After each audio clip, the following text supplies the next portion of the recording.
Saludos a todos los hermanos, sean bienvenidos a este tiempo, bienvenidos un día más, un jueves más en esta semana, en el cual nos reunimos para poder estudiar la Torá, leer las escrituras, específicamente los mandamientos, es la sección que nos hemos dedicado a lo largo de estas semanas, los mandamientos que corresponden a la Torá. Estamos buscando entender cuál era la idea principal del Eterno, que es quien inspiró esos escritos, cómo lo entendía el pueblo, cómo se aplicaban esos mandamientos en su época real, en su época cuando fueron dadas, y cómo se aplican hoy en día, y si es que tiene una aplicación literal hoy en día. Porque es importante conocer que todos los mandamientos que se dieron son mandamientos prácticos, aplicables, que si por algún motivo hoy uno de ellos no podemos ejercerlos, es porque no se encuentran las circunstancias para poder cumplir con ellos, más no porque hayan quedado de alguna manera abolidos. Y esa es la idea por la que muchas personas, cuando se topan con los escritos bíblicos y especialmente con los mandamientos de la Biblia, encuentran una realidad o un mundo para ellos distinto al que están aplicando a su vida, a su diario vivir. Y les da una idea inconsciente y también diría yo que hasta consciente por los predicadores que están enseñando en cualquier ámbito religioso con respecto a la ley de Moisés, de que estos mandamientos ya están abolidos, porque ya no se puede hacer, por ejemplo, ofrendas en el templo, y entonces tienen que llevarlo a un nivel alegórico. Vamos a pedir el diezmo. Ya no se puede hacer un sacrificio de un animal, no se puede presentar una línea de purada de levitas y sacerdotes que se estén sirviendo al Eterno constantemente todos los días, como exige el mandamiento, exige la ley. Entonces, pues, hagamos alegorización de todo esto y todo pastor es un levita, todo pastor es un sacerdote y se empieza a destruir, ¿no? Entonces, lo que buscamos nosotros con todos estos estudios semanales es que podamos tener primero los pies en la tierra a la hora de leer la escritura y conocer que cada mandamiento no fue dado con la intención de tener una aplicación alegórica, sino fue dado con la intención de que tenga una aplicación real y práctica tal y cual como está escrito. Entonces, esa es la idea y los invito a que vengan conmigo el día de hoy. Vamos a estudiar los mandamientos, que hay bastantes, pero esta vez voy a llevar los mandamientos referentes a la reafirmación del convenio. Los convenios que existen en las escrituras, les digo, son muchos, son variados, pero vamos a ver específicamente el convenio que tiene que ver con la Torá, el convenio que tiene que ver con el pacto. Allí estamos, permítanme un momento de ampliar la pantalla. Allí tenemos la imagen para poder dar inicio. Un momento. Ok, muevo esto para acá.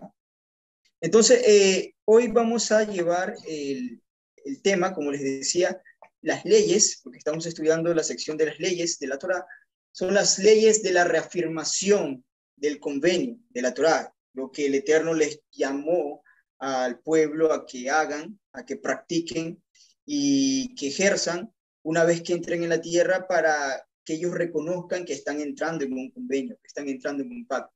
El principal punto o la idea principal de esta enseñanza es que se entienda que la Torá, más que una ley, más que una instrucción, es un pacto. Es el pacto que se hace con el Creador. Eso es lo que yo quiero que entendamos el día de hoy y trataré de esforzarme porque se entienda esto y llevarlo, como les digo, a un nivel real, ¿no? A un nivel que uno puede entender que la Torá no está hablando absolutamente nada de religión, está hablando completamente de legalidad. Vamos a ver temas que se tratan en diplomacia y que el Eterno ha manejado con su pueblo una legalidad que es válida hasta el día de hoy. Es válida hasta el día de hoy. Entonces, les repito una vez más a los hermanos que están ingresando en este momento, el tema que estamos tratando es reconocer que la Torá, los mandamientos del Eterno, realmente son más que una ley. La ley, más que una instrucción, sí, es una instrucción, pero los mandamientos del Eterno tienen que ver con un convenio, tienen que ver con un pacto. Cuando anulamos los convenios y anulamos el pacto y lo quitamos de un lado, entonces tenemos toda la rama inmensa de 40.000 denominaciones, tantas religiones que supuestamente su base doctrinal es la Biblia, pero no tienen nada que ver ellos con Israel, no tienen nada que ver con la ley de Moisés, no tienen nada que ver con las promesas de Abraham. ¿Por qué? Porque se han desligado de los pactos. Entonces, cuando ignoramos el convenio, ignoramos el pacto que el Eterno hizo con su pueblo, pues tenemos un millón de religiones y como dice la Escritura, cada cual hace lo que bien le pareciere, ¿no? Entonces vamos ahí adelante. Leyes de reafirmación del convenio. La Torá, más que una ley o instrucción, es un pacto. Traigo algo de historia para que podamos entender, algo de arqueología realmente. Miren, un tratado, un pacto, un convenio, entendemos que es algo entre dos partes, ¿no? Por lo general, dos partes o más, pero vamos a hablar del tratado que es bilateral, ¿no? Hablamos de dos partes, y vamos a ver el tratado egipcio-hitita. ¿Por qué puse como ejemplo este tratado egipcio-hitita? Porque es el documento, si se puede decir así, diplomático entre dos naciones más antiguo que se conoce y que se tiene de registro, que se tiene por lo menos un registro, que es esta imagen que vemos aquí. Y este tratado fue realizado como un tratado de paz en Kadesh, por eso se llama el tratado de Kadesh también, que era esa región donde hubo una guerra entre egipcios y los hititas. Y de hecho, no pudiendo soportar más, llegaron a un acuerdo. Y eso es diplomacia, ¿no? Entonces fueron el rey Ramsés II de parte de Egipto y el rey hitita Hutusili III, el cual, de acuerdo con la mayoría de los egiptólogos, este tratado se celebró en el 1259 antes de la era común. Y como les digo, es el más antiguo que tenemos como un registro, tenemos físicamente y que se lo puede comprobar. No se dice que haya sido el primero, sino más bien el que tenemos nosotros a la mano hoy en día. Ok, y este convenio entre ambos es un tratado de paz para los dos pueblos, porque vivían constantemente en conflictos por cuestión de territorios. El imperio buscaba expandirse y otros defender sus territorios, y se conviene en una mutua ayuda al final, y hay cláusulas de extradición, o sea, realmente decía, por ejemplo, si un criminal de Egipto huye a las regiones que pertenecían al rey hitita, pues tenía que extraditarlo para que sea juzgado. Leyes en las cuales se prohibía que un pueblo ataque al otro, o leyes que exigían que si un pueblo estaba siendo atacado por unos enemigos, el otro tenía que suplirle sus ejércitos y ayudas en la guerra. Todo esto se entiende dentro de este tratado, disculpen, y se detalla como un tratado indefinido o eterno, pues se habla de que no tiene o sea, realmente dice que es para siempre el tratado. Tiene sus testigos también. Estos tratados registra sus testigos y obviamente los testigos de ellos eran sus dioses. Y en el escrito acaba con una serie de invocaciones a los dioses y maldiciones a quienes incumplan lo acordado, junto con toda clase de buenos deseos para los mientras en este vigor, o sea, los que cumplen básicamente. Ayúdenme por favor con los micrófonos que están encendidos. Por favor, ayúdenme con eso. Muchas gracias. Dice, y que básicamente tenían sus dioses como testigos y que todo aquel que cumpla con este tratado y lo ejerza, pues tendría bendiciones, por decirlo así. Realmente los buenos deseos se les deseaba, pero habían condenaciones, habían maldiciones de parte de sus dioses para aquellos que los transgredían, o el rey que se atreviera a transgredir realmente, porque dependía bastante de los reyes que venían de esta dinastía que habían hecho este acuerdo. Entonces, esto es algo real, esto es algo histórico, es algo arqueológico que sucedió, que se tiene documento, que existía. ¿Por qué traigo esto a colación?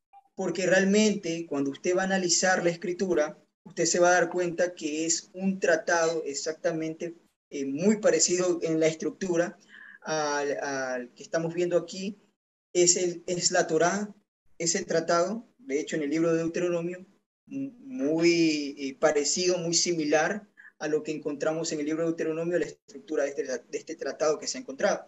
Entonces, es eso, es un tratado entre dos partes, el Eterno y su pueblo. La gran diferencia es que estos pueblos que hacían sus convenios tenían a sus dioses como testigos.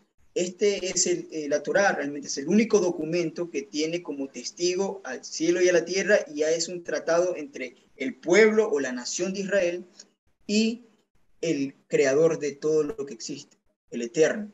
O sea, es el único tratado que se ha manejado así, es el tratado que, diría yo, por excelencia, se ha manejado en justicia, se ha manejado no solamente como un código civil. Si usted va a ir a leer la Torá, no solo es un código civil en las leyes que hemos analizado, sino que también tiene esta parte que hemos estado viendo estas últimas semanas, el servicio del templo, el servicio sacerdotal y las leyes para administrar esto.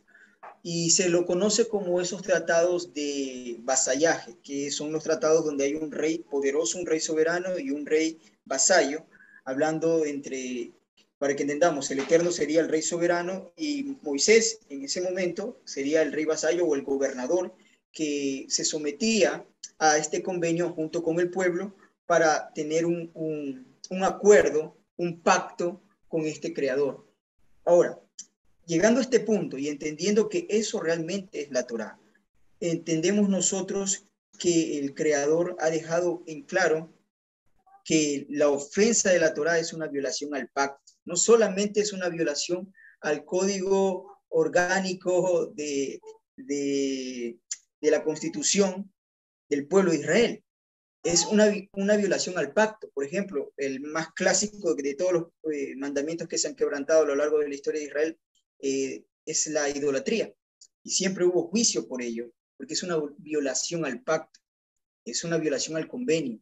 Y de hecho, vemos que más adelante en la historia de nuestro pueblo, Israel llega a tal punto que el Eterno se desentiende de alguna manera de la casa de Israel, el reino del norte, por ese asunto. Y él constantemente dice, yo les envié profetas, les envié embajadores para corregirlos, a sus líderes, corregir a los reyes, para que se vuelvan al camino que es. No es volverse al camino de ser un hombre malo a ser un hombre bueno. No es volverse del camino de ser un hombre perverso a un hombre religioso. No es esa la idea, es vuélvanse al pacto, al convenio, porque todo este convenio que vemos que se realiza con el pueblo en el monte Sinaí tiene su origen en Abraham. Se hace un convenio entre Abraham y el Eterno, en el cual se le dice a él que Abraham y su descendencia serían los que se les llamaría de esta manera, o tendrían esta categoría, este estatus de decir el Eterno, yo seré su Elohim y ellos serán mi pueblo. Yo seré su Elohim y ellos serán mi pueblo.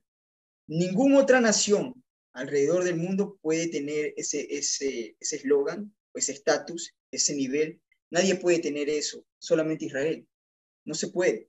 Esa es la razón por la que cuando vemos a los políticos o vemos a personas religiosas orando por un estado, orando por una nación y esperar que el Eterno bendiga dicho estado de tal nación, que no es la que él ya bendijo, es algo infructífero.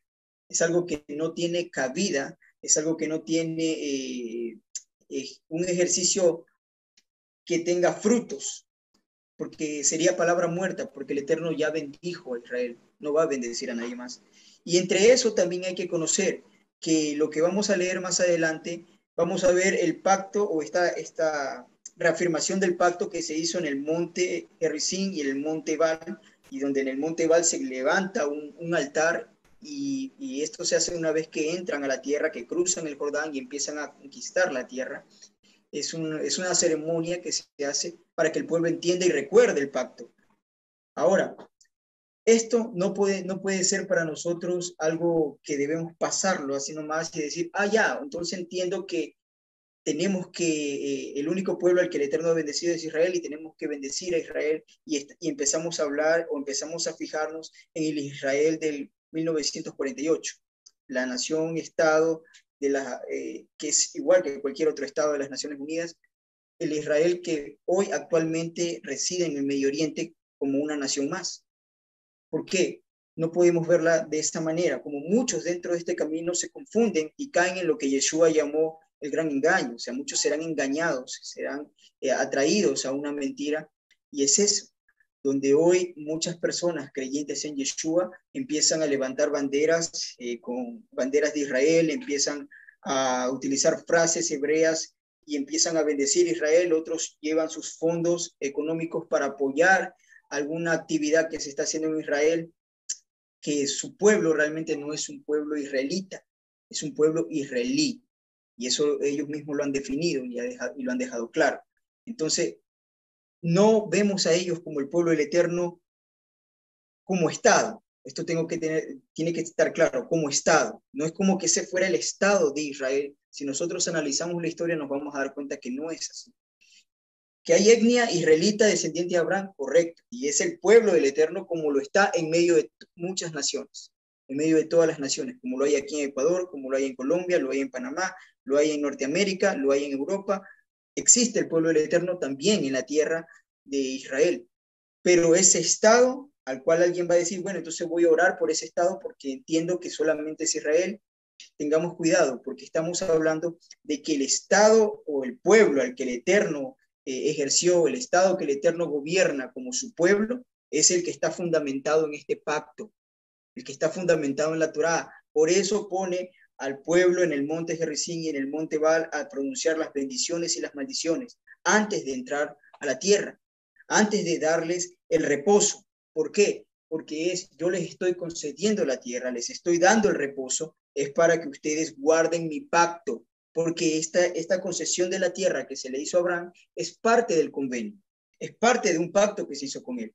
Por lo tanto, ningún estado que se pueda hacer llamar Israel, aunque debemos conocer que históricamente y está registrado antes de que en 1948 se instituyera esta nación llamada Israel, eh, no tenían el nombre de Israel preciso para decirle vamos a ponerle Israel, o estamos cumpliendo el plan del Eterno de restaurar el pueblo en la tierra.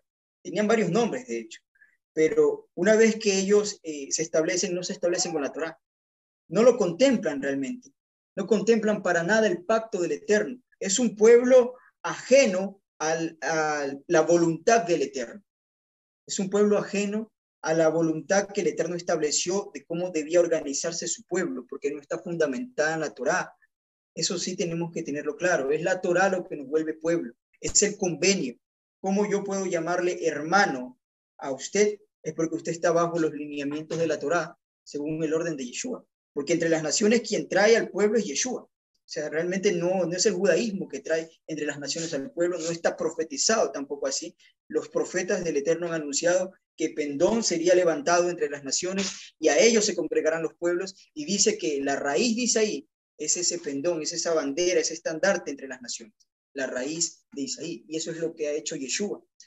Muchas personas alrededor del mundo, en medio de este tiempo, los tiempos finales, los últimos tiempos, la última generación, para que se cumpla esta profecía, hemos venido al camino de la Torá, hemos venido al camino del Eterno por Yeshua, no por el judaísmo, no por ningún rabino, no por ningún tipo de liturgia judía, sino por Yeshua. Yeshua es quien nos ha llamado, y eso es un cumplimiento más de la profecía, porque está escrito que él sería pacto al pueblo y luz a las naciones. Está escrito que la raíz de Isaí será puesta como pendón en medio de las naciones y a él se congregarán los pueblos. Y somos parte de esa profecía, es algo que deberíamos realmente tenerlo presente y alegrarnos. Es por medio de Yeshua. No hay restauración de Israel sin Yeshua, sin el Mesías. No existe una restauración plena del pueblo de Israel sin el Mesías y sin la Torá. No se puede levantar un estado llamado Israel alejado de la Torá. No se puede. O sea, es el pacto, es el convenio y tiene que ser completo. Es todo o nada. No podemos decir como existe una libertad de culto, una libertad religiosa en tal estado, pero vemos todavía que no han derribado las imágenes paganas, las imágenes de acera, la Virgen María, hay iglesias católicas allí, hay templos que llevan a una adoración a otros dioses en diferentes lugares. Incluso estoy hablando ahora de Jerusalén específicamente. Se debe haber una limpieza total para decir que están guardando el pacto, que sus gobernantes están guardando el pacto o lo tienen presente, pero los libros y las leyes que ellos están manejando no tienen realmente un ordenamiento en la Torá. Entonces, esto es lo importante y lo que venimos a analizar el día de hoy. El pacto del Eterno dado en la Torá, descrito en la Torá, es lo que nos define a nosotros como pueblo. Una pequeña acotación, Manuel. Adelante, hermano. La prueba más clara, por si acaso alguno pueda dudar de lo que está hablando Manuel, la prueba más clara de cómo es lo que mira el Eterno a Israel hoy. Es un verso que todavía no se cumple, es un verso que se va a cumplir en 16 o 17 años más o menos, si es que este año es el año Shemitah. Es la muerte de los dos testigos. Si ustedes leen en Apocalipsis, capítulo 18, los dos testigos mueren en la ciudad que para Yeshua en ese tiempo es Sodoma y Egipto, donde lo crucificaron, donde lo pusieron en el madero. Ya sabemos que no murió en una cruz, ¿no? Corrijo eso. Entonces, esa es la prueba más grande, cómo Yeshua le narra a Juan que hay un pueblo hoy que es Sodoma y Egipto y que se hace pasar por Israel, por el Israel bíblico. Lean Apocalipsis 18, ese verso todavía no se cumple. Ahí podremos comprender lo que estamos diciendo, porque a muchas personas todavía se les hace difícil este mensaje. Piensan que estamos bajo maldición por maldecir al pueblo y eso no es así. Entonces, este era un aporte para entender esta parte, ¿no? Para entender Mateo 24:24, el gran engaño que confundirá a muchos, a los escogidos. Correcto, así es. Gracias, hermano. Vamos a continuar con los textos para ingresar a lo que tenemos vigente. Esto es lo que les mencionaba, ¿no? Es un compromiso, es un pacto, es un convenio. Si usted lee el libro de Deuteronomio, se va a dar cuenta que la estructura que lleva el libro de Deuteronomio es similar a estos convenios antiguos. Pues empieza del capítulo 1 al 3 con un prólogo histórico. Él empieza hablando de cómo los liberó, cómo los sacó de Egipto, de las proezas del Eterno. En el capítulo 4 al 11 describe la relación entre las dos partes contratantes, o sea, el Eterno y el pueblo, presentando al soberano como el protector y Israel como el súbdito, como sus siervos. En el capítulo del 12 al 13, y también lo menciona en el 18 al 25, estipula las leyes generales, o sea, el código civil y cómo se tienen que comportar. El capítulo 14 al 16 y el capítulo 26 del libro de Deuteronomio, de Barín, palabras, porque realmente es una descripción, una repetición que hizo Moisés antes de entrar en la tierra, habla de los tributos. Todos estos reyes, soberanos y vasallos tenían los reyes vasallos o inferiores en potencia tenían que pagar tributos al rey soberano. En el capítulo 17 del libro de Deuteronomio vamos a ver la relación entre este rey vasallo y el rey soberano. El capítulo 20 nos habla del lenguaje y la estructura de organización en los tiempos de guerra, donde el Eterno asistía en esos tiempos de guerra a su pueblo. El capítulo 27 y 28 nos habla de las bendiciones y maldiciones. Nosotros estamos leyendo, o vamos a leer en estos momentos, el capítulo 27.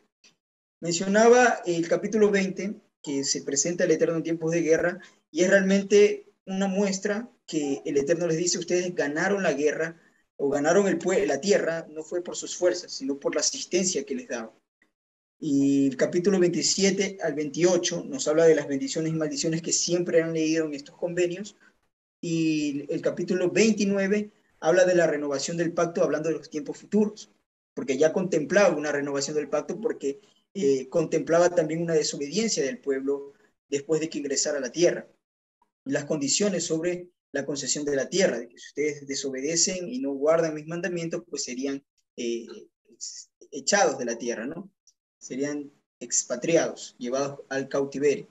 El capítulo 30, del verso 19 al 20 del libro de Deuteronomio, usted va a ver que hay testigos que dan testimonio, bueno, redundante, de que se realizó el convenio y lo confirman, que es el cielo y la tierra. El cielo y la tierra son los testigos del Eterno de que este pacto está vigente. Esto es importante que reflexionemos de vez en cuando en esto, porque entendiendo que los testigos están dando testimonio, pues, de que esto es vigente, de que así se ha hecho, como dijo Yeshua, basta ver el cielo y la tierra para saber que la Torah está vigente.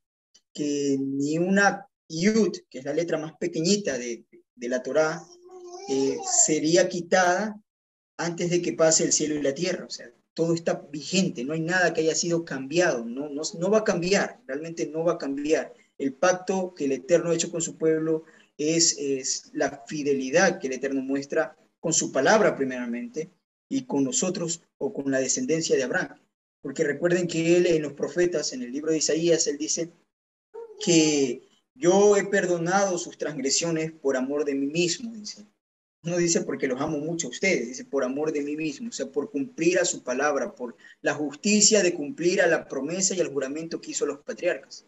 O sea, por el juramento que él ha hecho de que su descendencia sería prosperada y que él sería el Elohim, el poderoso, el protector de su descendencia, y esta descendencia sería su pueblo, su heredad en medio de todas las naciones, es que él ha llevado a cabo todo este tipo de, digamos, de renovación de convenios a lo largo del tiempo y lo vimos cómo ejerció o sea, tomó efecto con la muerte de Yeshua, ¿no? La muerte y la resurrección de Yeshua.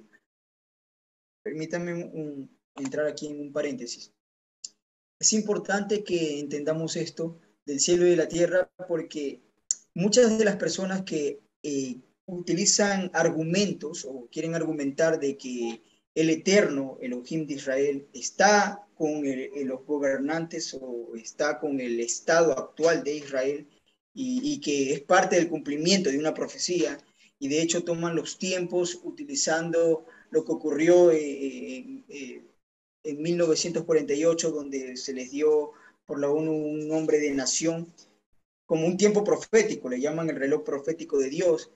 Y uno de los argumentos que ellos utilizan es, bueno, miren, ustedes se van a dar cuenta que Israel en tan poco tiempo empezó a florecer en el desierto. Ahora vemos que hay huertos en el desierto. Sí, correcto, pero no es el cumplimiento de la profecía de que el desierto se convertirá en un campo fértil. No lo es. ¿Por qué? Porque si tú miras cuál es la estructura que están llevando y te das cuenta cómo es que han logrado que en un desierto exista este tipo de huertos y exista crecimiento vegetal, es por medio de tecnología de irrigación que están llevando a cabo máquinas y el ingenio del hombre, pero no es la señal del cumplimiento de una profecía. ¿Cómo lo sabemos? ¿Cómo estamos tan claros de eso? Porque tenemos a los testigos. El Eterno dijo, si ustedes desobedecen, pues entonces mis testigos se levantarán a dar un testimonio contra ustedes, contra mi pueblo. Y la tierra será como bronce. Perdón, dice, la tierra será como hierro y el cielo será como bronce. ¿Qué es lo que quiere decir? No va a llover ni va a crecer nada en la tierra. O sea, que si vemos un lugar desierto que debería tener, o en su tiempo tuvo auge de bosque, de lugar fértil, y ahora es un desierto, es una consecuencia de esa transgresión. Y mientras no llueva y esta tierra se renueve a través de la intervención del Eterno, a través de la lluvia y la restauración de la tierra, es un claro testimonio de que el Eterno no está con ellos, como apoyándolos como nación. A eso me refiero, ¿no? Como Una una de las nación que está pruebas, respaldando la nación. una de las pruebas que podemos tener de esto, porque todos necesitamos pruebas, las personas no se convencen fácilmente porque están acostumbrados a escuchar repeticiones de cadenas noticiosas, de grupos muy consolidados, de mucho poder, de movimientos inclusive a través de las redes, ¿no? La prueba de eso es que cuando entran los 12 espías a Canaán, encuentran unas uvas, dice que las frutas eran gigantes, estamos hablando de una productividad de la tierra grande. El Eterno nunca les iba a dar una tierra seca como esta ahora. Existe un libro de Herman Fulda, un libro que sí, que usan los testigos de Jehová, un libro verdadero de una historia verdadera, ¿no? Sobre las condiciones climáticas del tiempo de Yeshua. Por eso es que también era muy improbable de que él muera en un palo cruzado bien hechito, donde un carpintero cepillado en forma de cruz. Eso es un ridículo. Él cuenta cómo estaba la tierra de seca en el tiempo de Yeshua. ¿Por qué? Porque el Eterno dijo en Deuteronomio, en las maldiciones de la Torá, que si es que no guardaban bien la Torá, se iba a secar la tierra. Y eso pasó. Cuando vino Yeshua no podía venir en el auge de la, del cumplimiento de la Torá. Él vino en un momento donde ya la Torá era un segundo plano frente a las leyes rabínicas, la cosa que sucede hasta hoy, y lo dice el Talmud. El Talmud dice y argumenta de que estudiar Talmud es más honorífico delante del Eterno que estudiar la Torá. Eso dice, en uno de los tratados hemos dado enseñanzas de esto.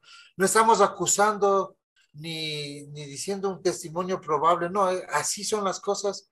Y la prueba, otra vez repito, la prueba de que hoy, una de las pruebas, hablemos de geológicas, no sé, como climáticas, una de las razones climáticas que nos llevan, nos conducen a pensar de que ese no es el Israel milenial, es la sequía.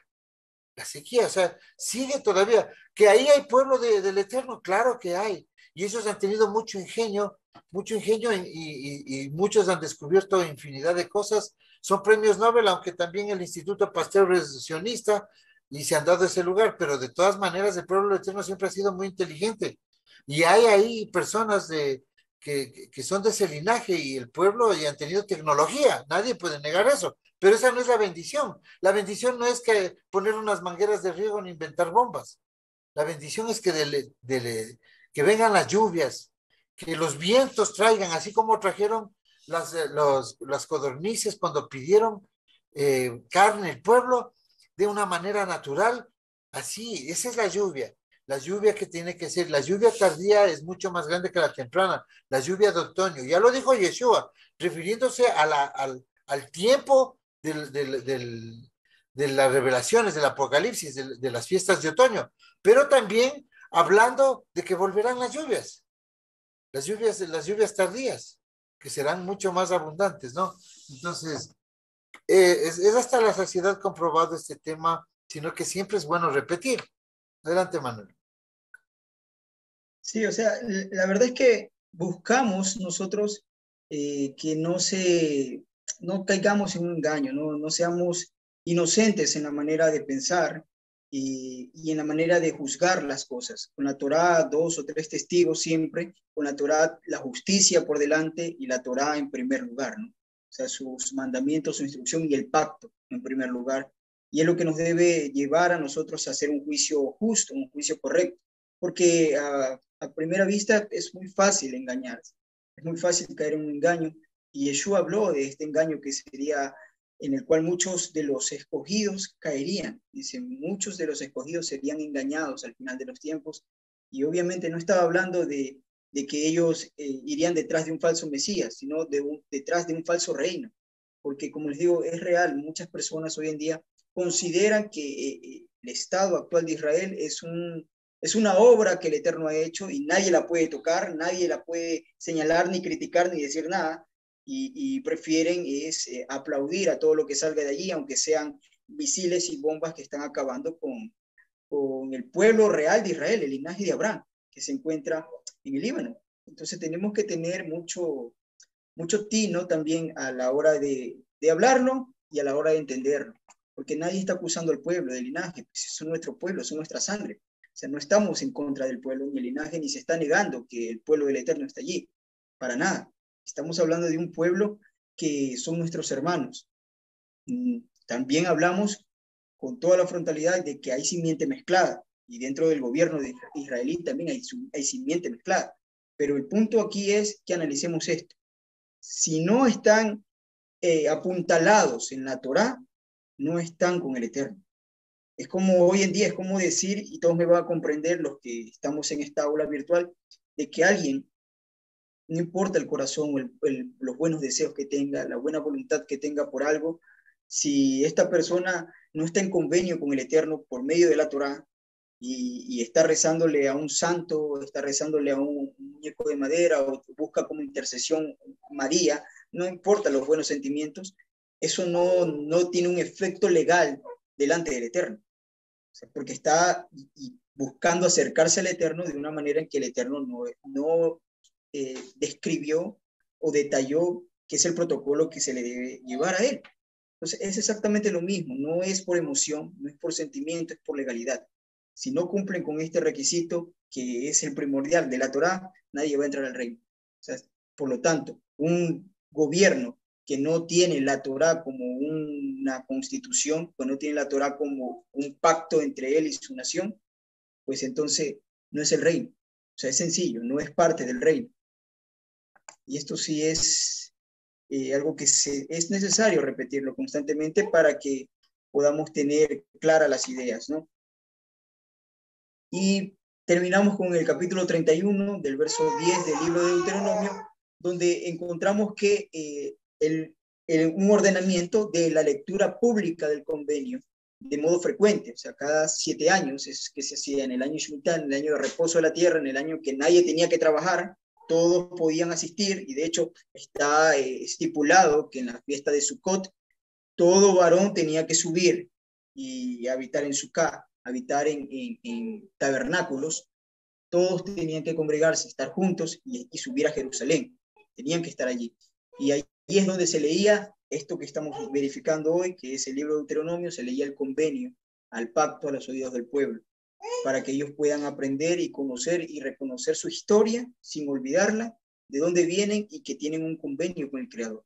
De hecho, esto que nosotros manejamos en nuestros vestidos, en nuestras ropas, tzitziot, que tienen un color azul como un hilo en los flecos, es para eso, para que recordemos que tenemos un convenio con el Creador, que tenemos un convenio con Él.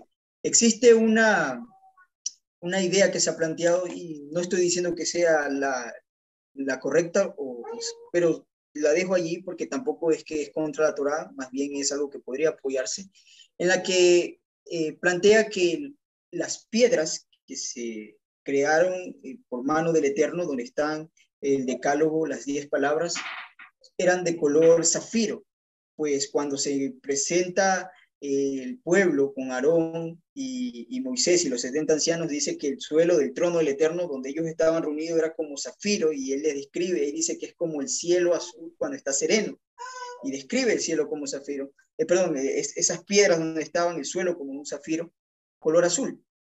Y es una idea que se plantea de que la razón por la que utilizan también azul, entre otras razones, es para que recuerden que el pacto, recuerden el convenio, las tablas que eran de color azul también. Es una idea, nada más, es un planteamiento, una hipótesis, y ya les digo, puede ser creíble, como no, y también hay que tener algo en cuenta, que estas tablas estaban escritas por delante y por detrás, ¿no? Por delante y por detrás estaban escritos, y no es que, como vemos en muchas figuritas, ¿no? Que vemos que en una tabla tenía 5 mandamientos y en otra tabla 5, que en una tabla tenía los 4 primeros y en otra tabla tenía los 6, no era así.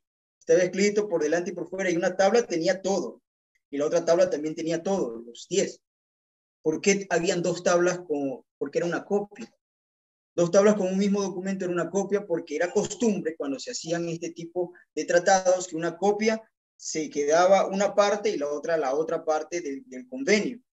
Y se depositaban ¿dónde? En los templos de sus dioses. En este caso no hay dioses de testigos, pues era el Eterno mismo, se depositaban en el arca, que es eso, el arca del convenio, el arca del pacto, y allí fueron reposadas estas tablas. O sea, como un testimonio, ¿no? Como un testimonio del Eterno, que algún momento, de acuerdo a las profecías, como también el libro de Macabeos lo menciona, serán reveladas en el tiempo propicio, al final de los tiempos, dice, cuando los dispersos de Israel sean restaurados, el Eterno, y esto lo dice Jeremías, el Eterno lo mostrará nuevamente el camino y mostrará este convenio como un testimonio de que todo lo que describe la Escritura es una realidad, es una verdad, ¿no?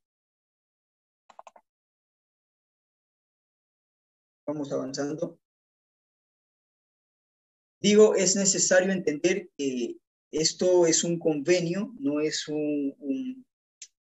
una recitación religiosa, es realmente un convenio, y por convenio entendemos que Israel como nación está vigente, que no es una iglesia cristiana, no es una iglesia de gentiles, o no es que el Eterno hace un lado Israel y toma ahora a todo gentil, de toda nación pagana, de todo linaje pagano, y va en busca de ellos porque ha hecho a un lado Israel. No, es con Israel que se hace un convenio y los convenios se respetan, y el Eterno, pues, que ha dado su palabra, y lo respeta, y va a buscar a su pueblo en medio de las naciones, en medio de todas las naciones, en medio de todos los linajes, para traer a su pueblo. Que de allí vengan personas que no tengan nada que ver con el linaje de Abraham, que no tengan nada que ver con una cultura de Israel como una tradición familiar, pues correcto. Que no tengan ningún acercamiento genético con Abraham, es correcto. Pueden venir. De hecho, el Eterno nunca ha cerrado las puertas. El libro de Isaías menciona que aquellos de los extranjeros que se acercan para guardar, dice él, lo que yo quiero, y hablando del Shabbat, y dice, y guardan mi pacto y hacen lo que yo quiero, pues tendrán un lugar en mi casa y serán aceptos sus sacrificios delante de mí. Hablando del final de los tiempos, cuando se levante el templo. Dice, y tendrán un nombre mayor que el de los hijos e hijas. O sea, ¿por qué? Porque siendo personas que no tienen nada que ver con el linaje, tendrán un nombre de mayor estatus que alguien que tuvo linaje y lo mejor lo desechó. Este será aceptado, podrá entrar dentro del pueblo, ¿no? Vemos también que si no entendemos que es un convenio, pues no entenderemos que está vigente la promesa de la tierra. Y volvemos al mismo historial religioso. Desechan Israel, crean un pueblo ficticio llamado iglesia, desechan la tierra, crean una historia ficticia de una ida al cielo, de un lugar donde va la promesa del Eterno, un lugar en una dimensión donde van a habitar. O sea, es ficticio, se inventa, porque se ha desechado lo que es una piedra angular de todo el proyecto del Eterno, sus pactos y sus convenios. Se han dejado de lado, pues entonces toca inventar para sustentar tu religión en base a este documento que son las escrituras hebreas. Toca inventar, porque se ha dejado de lado la realidad de lo que está ahí escrito. Cuando se desechan los convenios, se desecha la Torá. Entonces, pues ya no hay ley y la ley de Moisés está abolida y empieza la teología cristiana a regir. O sea, porque no hay convenios. Y miren, lo que conservan es, entendemos que con David se hizo un convenio, su linaje. Con Aarón se hizo un convenio también, pero conserva solamente a David por Jesús. Dicen que Jesús es el del linaje de David y ese es el único convenio que quieren respetar. Pero de hecho el libro de Jeremías en el capítulo 32 toma estos dos, el pacto que se hizo con David y el pacto que se hizo con Aarón y su casa, para decir en una misma oración, el Eterno hace un énfasis y dice que así como he jurado a David que no faltará varón de su linaje que se siente en el trono de Israel, también a Aarón no le faltará un varón, hijos, que de su descendencia me ministren y me sirvan. Los está poniendo en un mismo nivel el convenio, en un mismo nivel de promesa y de pacto.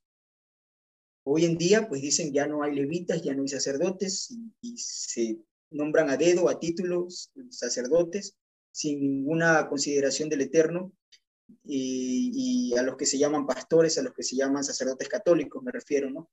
Pues ellos dicen que son sacerdotes y ministran como sacerdotes. Creo que los mormones también es una religión que se maneja con sacerdocio.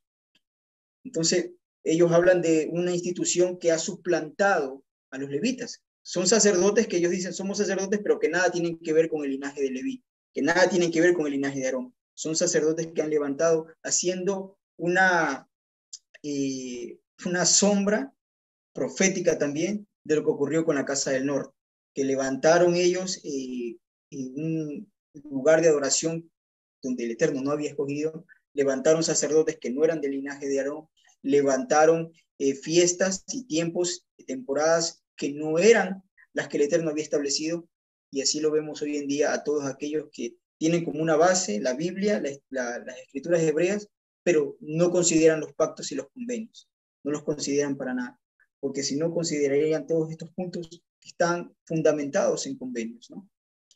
¿Okay? Vamos avanzando, ahora sí entramos a la Torá, a la lectura de Deuteronomio capítulo 27, vamos a leer del verso 1 en adelante. Miren, dice, ordenó Moisés con los ancianos de Israel al pueblo, diciendo, guardaréis todos los mandamientos que yo les prescribo hoy, el día que pasen el Jordán a la tierra que Yahweh tu Elohim te da, levantarás piedras grandes y las revocarás con cal. Miren, quiero que notemos algo. Este es un mandamiento que podríamos decir el legislador, realmente Moisés fue un legislador, que Moisés instituyó. No es un mandamiento en el cual usted va a encontrar que dice que el Eterno habló con Moisés y le dijo, dile a los hijos de Israel que hagan tal cosa. No. O sea, es por ejemplo el divorcio. El divorcio no es un mandamiento que el Eterno haya puesto, es un mandamiento que puso Moisés para legislar. Este es un mandamiento que también puso Moisés. Cuando él dice, yo ya no voy a entrar, van a estar a cargo de Josué, hijo de Nun, y él dirigirá al pueblo y cuando ustedes entren harán esto y empieza a describir. ¿Y por qué es un mandamiento que puso Moisés y no el Eterno? Porque esto se hizo una sola vez y nos vamos a dar cuenta que con la renovación del pacto esto ya no aplica. Porque esto es un recordatorio, incluso le lleva a las maldiciones, a que reconozcan las maldiciones para que tengan pendiente y sea un testimonio contra ellos cuando cometan estas transgresiones y salgan de la tierra, de lo que había ocurrido, ¿no? Entonces, vemos que esto ya no va a haber con la venida de Yeshua en razón de dos cosas. La primera, porque la Torá estará ya no grabada en piedra, como estamos leyendo aquí, sino que el pueblo de la restauración, el pueblo del pacto renovado a través del mediador Yeshua, la escritura, los mandamientos, la Torá, el pacto estará puesto en el corazón, estará dentro de la conciencia del pueblo de Israel. Número uno. Y número dos, es un pacto sempiterno, es un pacto en el cual ya no va a ocurrir otra vez un desvío, no va a ocurrir nuevamente una rebelión del pueblo delante del Eterno contra este pacto. No volverán a ser llevados dispersos entre las naciones una vez que se instituya el reino de Yeshua. Entonces no tiene cabida la lectura de las maldiciones aquí, porque no va a ocurrir eso. Esto es para darle testimonio. Es semejante, para que lo entendamos, a la idea que muchos tienen, y de hecho esto se volvió popular o se ha repetido mucho y no saben ellos, de Marción del Ponto, quien decía él que el Dios del Antiguo Testamento es un Dios severo, es un Dios castigador, es un Dios sanguinario, es un Dios que habla de juicio y levanta a sus profetas para hablar de juicio y juicio y juicio. Pero sin embargo el Dios del Nuevo Testamento es comprensivo, es un Dios que abraza, es un Dios que perdona, que restaura, que te levanta el ánimo, que ama y empiezan a crear dos percepciones y piensan que son dos dioses distintos, como lo quieran ver o como lo plantean ellos. Y muchas personas en la actualidad lo perciben de esa manera, aún cristianos, lo perciben de esa manera, como que con la muerte y resurrección de Yeshua, el Eterno se ablandó un poquito, y no están comprendiendo nada.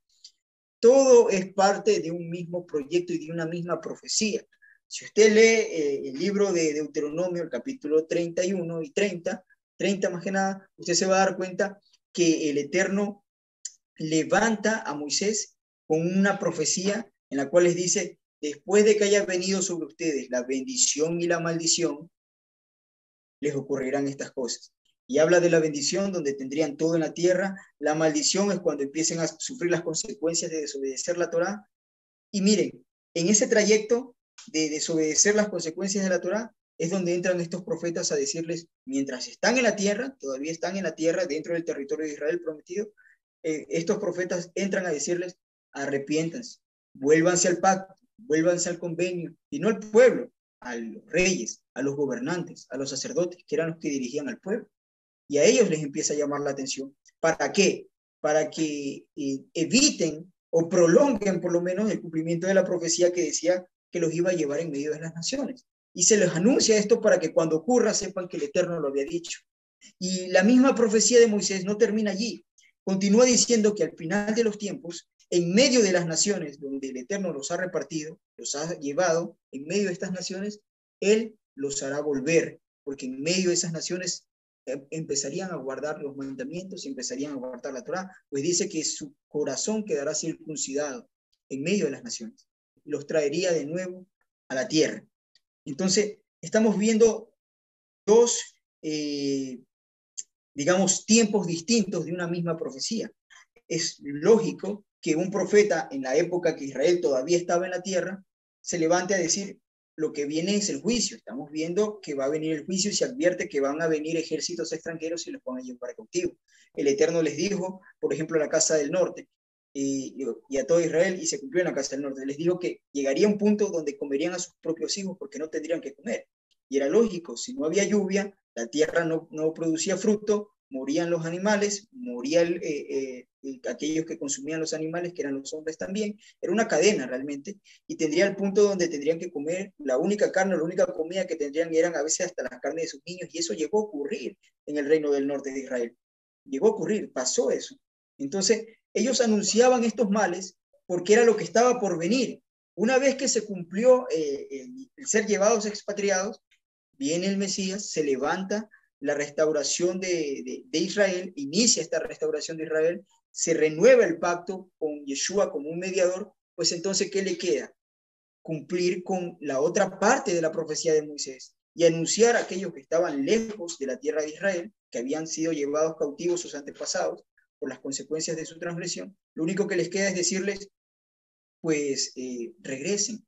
Ya tenemos perdón, ya tenemos un mediador, tenemos un rey de la casa de David que ha hecho una absolución de sus pecados, de sus transgresiones que tuvieron sus padres por el primer pacto, y pueden volver a formar parte del reino.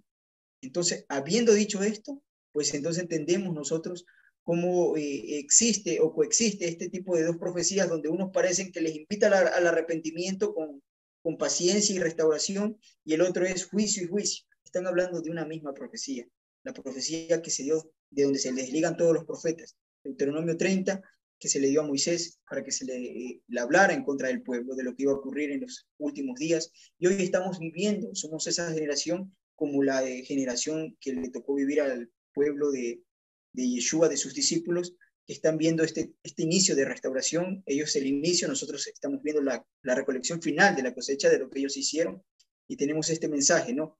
De que se restaure el pueblo de Israel. Y hablamos de restauración porque lo que está a futuro, ciertamente, es la renovación, es el reino, es la entrega del reino, es lo que vemos a futuro. Es verdad que en medio de eso existe una temporada de aflicción, pero es algo que es inevitable realmente para poder pasar y entrar y vernos dignos del reino. Quienes atraviesen ello, pues está escrito que serían depurados aquellos para poder mostrar ser dignos de heredar el reino de Israel. Ahora veo una manito levantada, la hermana Nora, y yo sí me gustaría que las preguntas las dejemos al final. Ahí tenemos una sección de preguntas, que me ayude reteniendo la pregunta ahí o la consulta, y al final cuando terminemos, pues damos espacio para que los hermanos puedan intervenir con las preguntas, hermanitos. Por favor, muchas gracias.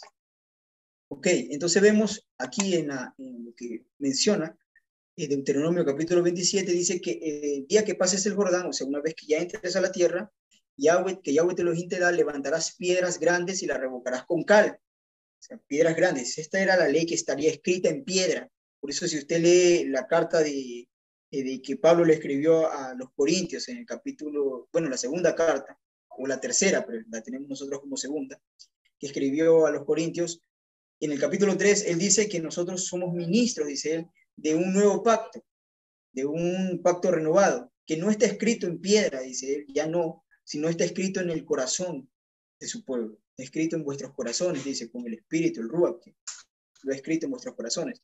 Es como lo detalla, y es exactamente esto. El primer pacto fue escrito en piedra, y en piedra se escribe para que dure, para que quede algo permanente, para que el pueblo tenga algo visible que contemplar. Miren que también es interesante que para aquellos que rechazan la mesianidad de Yeshua como un rey legítimo del linaje de David, este cumplimiento que anuncia Jeremías capítulo 31, que habla del nuevo pacto, no ha pasado. No tienen ellos una restauración del pacto, siguen bajo este convenio, pues en su entendimiento, porque no ha ocurrido una renovación del pacto. ¿Ok? Veamos el verso 3. Y escribirás en ella todas estas palabras de esta ley cuando hayas pasado para entrar en la tierra que Yahweh tu Elohim te da, tierra que fluye leche y miel, como Yahweh, Elohim de tus padres, te lo ha dicho. Es una tierra fructífera, realmente. Dice, verso 4, cuando pues hayas pasado el Jordán, levantarás piedras, en el monte Ebal, y yo creo que vean esto, las piedras eran levantadas en el monte Ebal, que allí era donde sería recitada la maldición, y la revocarás con cal. Y edificarás allí un altar a Yahweh tu Elohim, altar de piedras, no alzarás sobre ella un instrumento de hierro, y lo que vemos en la fotografía es eso, es un altar de piedra que hasta el día de hoy permanece allí en el monte Ebal. Está allí, usted puede buscar algún documental y va a darse cuenta que esa imagen es real, o sea, todavía está ahí como un testimonio de que nuestros antepasados, dirigidos por Yehoshua ben Nun, hijo de Nun, cumplieron con este mandamiento, cumplieron con lo que el Eterno le había designado. Verso 7, y sacrificarás en él ofrendas de paz y comerás allí, y te alegrarás delante de Yahweh tu Elohim. Era un convenio, se estaba recordando una ceremonial, pues obviamente había comida. Estos animales que se sacrificaron lo comían no solo los sacerdotes, sino el pueblo que llevaba estos animales. Y escribirás muy claramente en las piedras todas las palabras de esta ley. Muy claramente las palabras de esta ley. Verso 9. Moisés con los sacerdotes levitas habló a todo Israel. Moisés y los levitas, sacerdotes, hablaron a todo Israel diciendo, guarda silencio y escucha, oh Israel, Shema, pon atención para que pongas por obra, Israel. Hoy has venido a ser pueblo de Yahweh tu Elohim. Hoy has venido a ser pueblo de Yahweh tu Elohim. Oirás pues la voz de Yahweh tu Elohim y cumplirás sus mandamientos y estatutos que yo te ordeno hoy. Quiero hacer un hincapié en el verso 9 al final. ¿Por qué le dice, hoy has venido a ser pueblo de Yahweh tu Elohim? ¿Por qué le dice eso? Hoy has venido a ser. Porque lo has venido a hacer por convenio. Miren, ustedes podrán leer, son libres en su casa, cuando tengan un tiempo, leer todo este capítulo 27 y van a ver que ahí sigue el 28, donde habla de las bendiciones y las maldiciones. Luego habla el capítulo 29, es toda una historia de corrida que está mencionando. Habla acerca del pacto que añadió, aparte del pacto que se hizo en Horeb, lo hizo allá en Moab, esto se está hablando en las montañas de Moab, y les dice él que este pacto no es solo para los que están hoy aquí presentes. Lo decía él, ¿por qué? Porque los que estuvieron en el monte Sinaí ya no estaban allí. Los varones de guerra que eran encargados de llevar a sus familias la práctica de la Torá, ya no estaban allí. Eran sus hijos, los que habían nacido en el desierto, los que tenían menos de 20 años, cuando ocurrió el evento de los espías, eran ellos los que estaban allí. Entonces ellos eran los que estaban presentándose delante del Eterno en este ceremonial, que no fue a lo mejor con la misma gala y espectacular como lo hizo en su primer momento en el monte Sinaí, como sus antepasados le contaron a ellos, pero estaban haciendo un ceremonial que era igual de válido, y por eso les dice, hoy ustedes han venido a ser parte del pueblo de Elohim, y les dice más adelante en el capítulo 29, este convenio se hace no solo con los que están aquí hoy presentes, sino con los que no están presentes, o los que van a estar presentes, hablando de las futuras generaciones, con todo Israel, entran a esto. Entonces entendemos, ¿por qué de alguna manera alguien puede decir, pero yo a lo mejor pienso que yo no soy parte del linaje de Abraham, ¿cómo puedo ser pueblo de Israel? Por convenio, por pacto, por la tierra, perdón, por la Torá. Es exactamente eso. Alguien que ingresa a la Torá, dice la Escritura, será tratado igual un natural como un extranjero, pues una misma ley habrá. Será un ciudadano de Israel, tendrá ciudadanía israelita. ¿Para comer? Cuando alguien llega, ¿alguien está hablando en este momento? ¿No? Ok. Entonces les digo, esta parte es muy importante que nosotros comprendamos, porque de Perdón otra que te manera... interrumpa, Manuelín. Adelante, hermano. Sí, tú puedes apagarle el volumen, el micrófono desde ahí porque tú eres el administrador. Sí, sí, aquí Cuando estaba vigilando ahorita. a Sí, veces en el teléfono se les conecta el volumen a los hermanos. es correcto, sí, hermano. Es correcto. Ahí estamos controlando. Gracias. Bien, entonces les decía que la manera más efectiva de comprobar que somos parte del pueblo es porque estamos bajo el pacto de la Torá. Pero hoy no podemos ingresar nosotros y decir, bueno, estamos bajo este primer pacto porque este primer pacto fue quebrantado por el pueblo. De alguna manera, este primer pacto fue invalidado por el pueblo y así da testimonio los profetas, así da testimonio Jeremías, y mencionan también el libro de Hebreos, la correspondencia que se le escribió a los hebreos. Pablo también dice, o sea, se llevaron el pacto a traición, quebrantaron el pacto, deshicieron, se desentendieron del convenio que el Eterno hizo. Entonces, no, alguien no es restaurado, hoy en día no es restaurado este pacto que estamos leyendo. Por eso les decía, este ceremonial que instituyó Moisés se hizo esa vez y no se verá en el reino del Mashiach, no se verá una repetición, sino que hoy ingresamos a la renovación del pacto, donde están las cláusulas que ya explican de que el primer pacto y todas las transgresiones que se hicieron fueron expiadas, fueron realmente tomadas y puestas sobre el siervo sufriente, fueron pagadas, o la maldición de la ley, para que lo entendamos, es eso lo que se refería a Pablo cuando usted lee en los escritos que habla de la maldición de la ley, es eso realmente.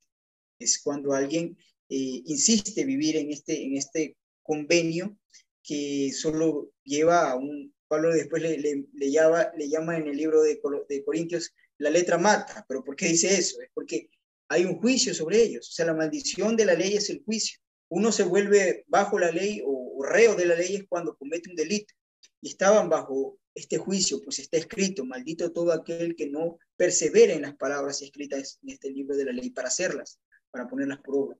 Entonces, acarrean una maldición, se acarrea una maldición, y la liberación de esta maldición es con la renovación del pacto, que difiere en que esta vez ya no depende de si el pueblo guarda o no la Torá para que el pacto esté en vigencia. Este pacto es el que el Eterno dice, yo me comprometo que ellos van a cumplir. De alguna manera, como parafraseando, es lo que está diciendo. El Eterno se compromete que ellos, el pueblo que se restaura, va a cumplir. Por eso es que en el libro de Romanos, en el capítulo 9, Pablo explica que no solamente basta con tener linaje, pues él dice que cuánto él le gustaría ser llamado anatema por su pueblo, por los que son sus hermanos de sangre, que no reconocen este camino, porque él hace la mención de que no depende del que quiere ni del que corre, sino del que tiene misericordia, el Eterno, y menciona ahí algo que es clave. Él dice que no es por el linaje solamente, sino por los que vienen por el hijo de la promesa. Y les dice, y les pone el ejemplo de Abraham. Y él dice, Abraham tuvo muchos hijos, pero se le dijo, en Isaac te será llamada descendencia. La descendencia viene por Isaac, no solo por la sangre de Abraham para tener este pacto. O sea, viene por Isaac, es por el hijo de la promesa. Y él hace una reflexión, proféticamente dice, el hijo de la promesa es Yeshua, porque él también es el hijo de la promesa, el que se le prometió a Abraham, que vendría a heredar las naciones, que vendría a heredar todo lo que se le dio a él. No fue Isaac, porque Isaac no heredó naciones. Isaac no cargó con su pueblo, o sea, no fue Isaac. Le dice, es Yeshua. Entonces, de alguna manera él dice, así como se le dijo, en Isaac te será llamada descendencia, en Yeshua te será llamada descendencia. Y todo el capítulo 9 de Romanos se le explica esta parte y deja claro que alguien puede tener linaje, o incluso venir de Isaac, pero si no entra por Yeshua, no entra al reino, porque en Yeshua son los que son llamados descendencia, los que en el profeta Isaías dice, he aquí yo y los hijos que Elohim me dio, o sea, hablando del Mesías, dice él, o sea, los que vienen por Yeshua. Apocalipsis menciona de una manera clara que los santos en los últimos tiempos serán los que guardan los mandamientos del Creador y tienen el testimonio de Yeshua. Nadie puede entrar al reino sin Yeshua. Está escrito que él es el que tiene la llave de David, dice el profeta Isaías, y en Apocalipsis lo menciona que él es el que abre y el que cierra. La llave de David es el reino. Entonces, él tiene las llaves del reino y él es el que abre una puerta y nadie la puede cerrar. Él cierra una puerta y nadie la puede abrir. Nadie puede pretender ingresar al reino pasándose o saltando a Yeshua. No se puede, es imposible. Entonces, ese es el clamor que él hace Pablo en el capítulo 9 de Romanos por su pueblo, ¿no? Por los que son de su linaje, que vivían en ese tiempo y realmente él ve que no estaban obedeciendo a las profecías que se habían cumplido en Yeshua. Entonces dice el verso 10, oirás pues la voz de Yahweh tu Elohim y cumplirás los mandamientos y sus estatutos que yo te ordeno hoy. Las maldiciones en el monte Ebal. Y mandó Moisés al pueblo en aquel día diciendo, cuando hayas pasado el Jordán. Estas estarán sobre el monte Gerizim para bendecir al pueblo. Shimeón, Leví, Judá, Isaacar, Joseph y Benjamín, que son realmente los 6 hijos de sus esposas, de las esposas de Jacob. Ahí no lo cuentan a Rubén, que también es el primer hijo de la esposa de Jacob, de Lea, sino que Rubén pasa a los que estaban o tendrían que estar en el monte Ebal, los representantes de cada tribu que tendrían que estar en el monte Ebal para confirmar la maldición. Dice, y estos estarán sobre el monte Ebal para pronunciar la maldición. Rubén, Gad, Aser, Zabulón, Dan y Neftalí. Y es interesante que, por lo menos yo veo interesante, que el altar y el lugar de convocación y donde el pueblo se reunió a comer lo sacrificado al Eterno fue en el monte Ebal y no en el monte Gerizim. Fue en el lugar donde estaban las maldiciones. De alguna manera, digo yo, didácticamente el Eterno es enseñándoles como que esto sería un testimonio contra ustedes. Y ustedes están aquí, como que presten atención porque están en el monte Ebal, porque es un testimonio, está vigente. Estas maldiciones, si no las cumplen, vendrán con todo sobre ustedes y los alcanzarán. Tenemos una imagen de lo que es Shiquem, que está en medio del monte Ebal y el monte Gerizim, y es en el monte Ebal donde se pronunciaron las maldiciones y donde se encuentra el altar que se hizo, y en el monte Gerizim donde se pronunciaron las bendiciones, ¿no? Por el resto de los hijos de Jacob, que es Rubén, Gad, Asher, Zabulón, Dan, Neftalí, que son los hijos de las siervas de las esposas de Jacob, ¿no? Que llegaron a ser esposas de Jacob también, a la postre. Continuamos, el verso 14 dice, y hablarán los levitas que ya mencionó que eran sacerdotes, dijo, y dirán a todos los varones de Israel, en alta voz, maldito el hombre que hiciera escultura o imagen de fundición, abominación a Yahweh, obra de mano de artífice, y lo pusiesen oculto, y todo el pueblo responderá y dirá, amén. Esto se hizo al final de esta ceremonial porque estaban ubicados en el monte Ebal, donde se confirmaban estas maldiciones. De todas estas maldiciones que se mencionan aquí, no son generales, son específicas. Las maldiciones generales, las bendiciones y maldiciones generales están en el capítulo 28, donde habla de cuando usted lee que dice, serás bendito entre entrar, entre salir, serás bendito en el campo, y lo mismo repite para las maldiciones. Serás maldito en el campo, en la ciudad, el fruto de tu vientre, el fruto de tu canasta, cuando desobedezca y no oigas la voz de Yahweh tu Elohim. O sea, está hablando de estas cosas, pero aquí habla de cosas específicas, justo las que nombra aquí. ¿Por qué? Porque todas las maldiciones que aquí está nombrando son cosas que un hombre puede hacer en secreto, que un hombre puede hacer sin que nadie lo vea, lo puede hacer en su casa, en la intimidad de su hogar, y nadie lo va a descubrir. Las otras eran cosas que se denunciaban como públicamente como el pueblo, como una nación, la transgresión como una desobediencia nacional que se desviaba del Eterno y tenía sus correspondientes maldiciones, que no es otra cosa que atarse a una vida de una condena, ¿no? De un juicio, el cual es estas maldiciones, la cual dice el proverbio que nunca llegan sin causa. Entonces, repito, dice él, maldito el hombre que hiciera una escultura o imagen de fundición, abominación a Yahweh, obra de mano de artífice, hablando para adorarla, no para postrarse ante ella, y la pusiera en oculto. Y todo el pueblo responderá y dirá, amén. Maldito el que deshonrare a su padre y a su madre, y dirá todo el pueblo, amén. Maldito el que redujere el límite de su prójimo, y dirá todo el pueblo, amén. Maldito el que hiciere errar al ciego en el camino, y dirá todo el pueblo, amén. Maldito el que pervirtiere el derecho del extranjero, del huérfano y de la viuda, y dirá todo el pueblo, amén. Maldito el que se acostare con la mujer de su padre, por cuanto descubrió el regazo de su padre, y dirá todo el pueblo, amén. Maldito el que se ayuntare con cualquier bestia, y dirá todo el pueblo, amén. Maldito el que se acostare con su hermana, hija de su padre o hija de su madre, y dirá todo el pueblo, amén. Maldito el que se acostare con su suegra, y dirá todo el pueblo, amén. Maldito el que hiriere a su prójimo ocultamente, y dirá todo el pueblo, amén. Maldito el que recibiere soborno para quitar la vida del inocente, un sicario, ¿no? Y dirá todo el pueblo, amén. Maldito el que no confirmare las palabras de esta ley para hacerlas, y dirá todo el pueblo, amén.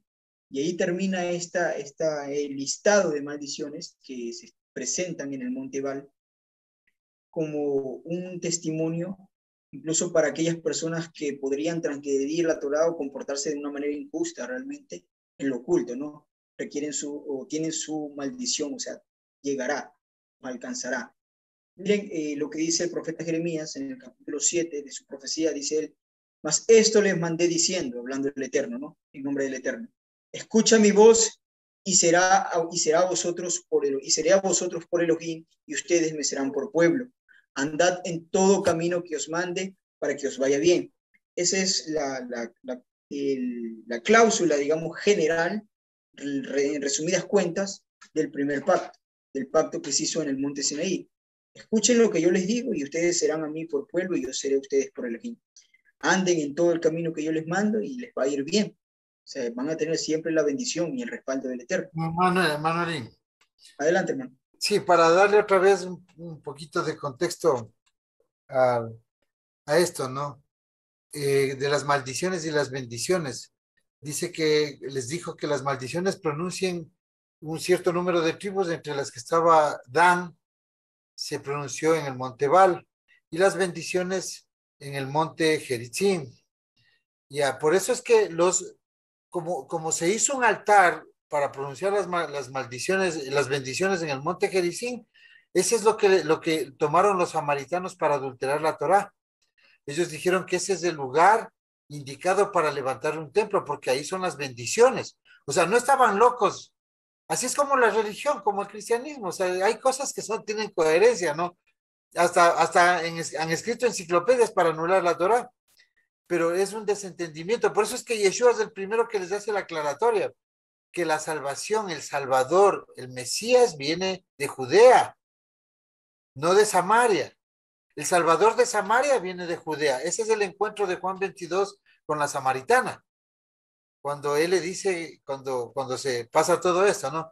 Entonces, esto es como para ir contextualizando, para entender lo que se está hablando y también para entender que todo viene en contexto. Yeshua no estaba hablando algo salido de su mente o reclamándoles por qué está eso ahí absurdamente. No es tan absurdo si nos ponemos a analizar, pero lo que pasa es que la Torah tiene suficiente contexto para que sea Jerusalén la ciudad donde debía estar el templo, tiene historia, todo eso, pero ellos de alguna manera se agarraron de algo que podría, desde alguna óptica, ser justo o parecer justo, que hagan la salvación viene por el monte Gerizim, porque ahí están las bendiciones. No sé si me explico. De todas maneras, es interesante darle contexto a esto, ¿no? Y en los evangelios que se llaman mal, en Juan y Yeshua tiene una escena referente a esto. Claro, de hecho la historia o la arqueología muestra que en ese lugar hubo un templo y todavía quedan los restos del templo samaritano en el monte Gerizim. Por eso es que decía, ese es el lugar de adoración, decían ellos, los samaritanos, y que eran del linaje de Abraham, eran del linaje, porque ella le dice, nuestro padre Jacob creó este pozo, y Yeshua no le discute. Sí hay una coherencia detrás de las acciones que ellos estaban manejando, ¿no? Okay, vamos avanzando. Aquí estamos, en el verso 24 dice, no oyeron ni inclinaron su oído, antes caminaron en sus propios consejos, en la dureza de su corazón malvado, y fueron hacia atrás y no hacia adelante. Desde el día en que vuestros padres salieron de la tierra de Egipto hasta hoy, yo os envié a todos los profetas, mis siervos, o sea, sus embajadores, enviándolos desde temprano y sin cesar, pero no me oyeron, ni inclinaron su oído, sino que endurecieron su cerviz e hicieron peor que sus padres, actuaron peor que sus padres. Y aquí traigo, con esto vamos a cerrar, no, sí tenemos otro verso acá, pero para una lectura general y para tener un entendimiento y un contexto de la época en lo que estamos. O sea, ya hemos visto en la Torá cómo se manejó el primer pacto, cuál fue su ceremonial. Ahora veamos un poco de lo que nos concierne básicamente a nosotros, ¿no? Miren, esto es un extracto de la carta a los Hebreos, en el capítulo 8, el verso 7, y dice lo siguiente. Porque si aquel primero, hablando del primer pacto, hubiera sido sin defecto, traduce la Reina Valera, o sea, si no hubiese tenido yo le puse en paréntesis como un problema. ¿Por qué un defecto, un problema? Porque hubo una parte de los dos contratantes del pacto que lo quebrantó. Por eso dice, si ese hubiese sido impecable, de alguna manera decirlo así, no hubiera habido lugar para el segundo. Pero como una de las partes quebrantó el pacto, pues se dio lugar a una renovación. Por eso dice él, ciertamente no se hubiera procurado lugar para el segundo, porque reprendiendo los dice, y aquí menciona cuál es el defecto, que no viene del Eterno ni del pacto, sino de una de las partes, que es Israel, que desechó este convenio. Dice, porque reprendiendo los dice, he aquí vienen días, dice Yahweh, citando a Jeremías, en el que estableceré con la casa de Israel y con la casa de Judá un nuevo pacto. No como el pacto que hice con sus padres, el día que los tomé de la mano para sacarlos de la tierra de Egipto, porque ellos no permanecieron en mi pacto. ¿Se dan cuenta? Ese es el defecto que traduce la Reina Valera. Israel no permaneció en el pacto, Israel fue injusto. Y dice, verso 10, perdón, no, estamos en el verso 9, dice, no como el pacto que hice con sus padres el día que los tomé de la mano para sacarlos de la tierra de Egipto, porque ellos no permanecieron en mi pacto, y yo, dice el Eterno, me desentendí de ellos. Y vemos toda la historia de lo que ocurrió con la carta de divorcio que le dio a la casa del norte, y luego el, los imperios como Nabucodonosor con Babilonia, que llevó cautivo a la casa del sur. Dice, él se desentendió de ellos, aunque la casa del sur regresó para que se cumpliera la profecía y lo que el Eterno tenía planeado y su Mesías. El verso 10 dice, por lo cual, este es el pacto que haré con la casa de Israel después de aquellos días, dice Yahweh. Este es el pacto que haré con la casa de Israel. Dice, pondré mis leyes en la mente de ellos y sobre su corazón las escribiré. Entonces, esto hace una referencia a lo que estaba ocurriendo cuando escribieron en piedras, porque cuando Moshe escribió la Torá, la escribió en pieles de animales, pero cuando entraron a la tierra, la escribieron en piedra. Y hace esta referencia, la pondré en su corazón, o sea, su conciencia, ellos espontáneamente buscarán guardar la Torá. Y por eso es que Yeshua les dice que llegará un día, le decía a la samaritana, en que no será en ese monte ni en aquel monte, hablando de Jerusalén y el monte Gerizim, sino que el Eterno buscará adoradores que le adoren en espíritu y en verdad. Y de allí hay muchos que se agarran para decir, viste, entonces el templo ya no va, ahora somos nosotros el templo y llevamos al Eterno y todo en el corazón, individualmente, como que eso fuera lo que Yeshua quería decir. Lo que Yeshua estaba hablando es una de sus profecías más grandes, de las que siempre mencionó, y nunca cayó, de que el templo en Jerusalén caería. Por eso les dijo, llegará el día en que en Jericín no, y en Jerusalén tampoco va a ser. Y hoy estamos viviendo esos días, donde la adoración no es en Jerusalén, no está habilitado. Desde que cayó en el año 70 no se ha vuelto a levantar en Jerusalén la adoración. Entonces, y se está cumpliendo esa profecía que dijo Yeshua. Y eso no omite a todo el resto de los profetas que dicen que después que se instaure el reino se levantará un templo y que Jerusalén será restaurada y será llamada ciudad fiel, será llamada cabeza de los montes y que a él correrán las naciones porque de Jerusalén saldrá la ley y la Torá y la palabra de Yahweh, a todas las naciones saldrá del monte de Sión. Él no está anulando eso como para decir ya no existe, está diciendo que en este tiempo iba a ocurrir eso, de que ni en Jerusalén ni en Jericín, sino aquellos adoradores que le buscan en Ruach y en Emuná, en verdad. Y es eso, o sea, aquellos que tienen la Torah escrita en su corazón, aquellos que han dicho, una de las señales que en este camino es propia de decir, alguien tiene circuncidado el corazón, es que uno de los varones diga, yo tengo el deseo profundo de circuncidarme físicamente. Eso es por lo menos es un punto de referencia para decir, si tú lo vas a hacer por Yeshua y por la Torah, es porque vemos que, o das evidencia de que tienes una circuncisión del corazón, que tienes la ley escrita en tu mente y en tu corazón, que has entrado en esta renovación, porque lo estás haciendo por Yeshua, siendo Esa es la parte clave. de La clave, adelante. la clave lo que dice es que de adorar en Ruach y en Emet, en verdad. Emet es de la raíz de obediencia, también tiene que ver con fidelidad. Entonces, hay una diferencia con la fe ciega del cristianismo sin mandamientos. Estamos hablando de que al Eterno le gusta que le obedezcan. Y él también dice, sacrificio no prefiero, porque hay sacrificios. Lo que quiero es obediencia.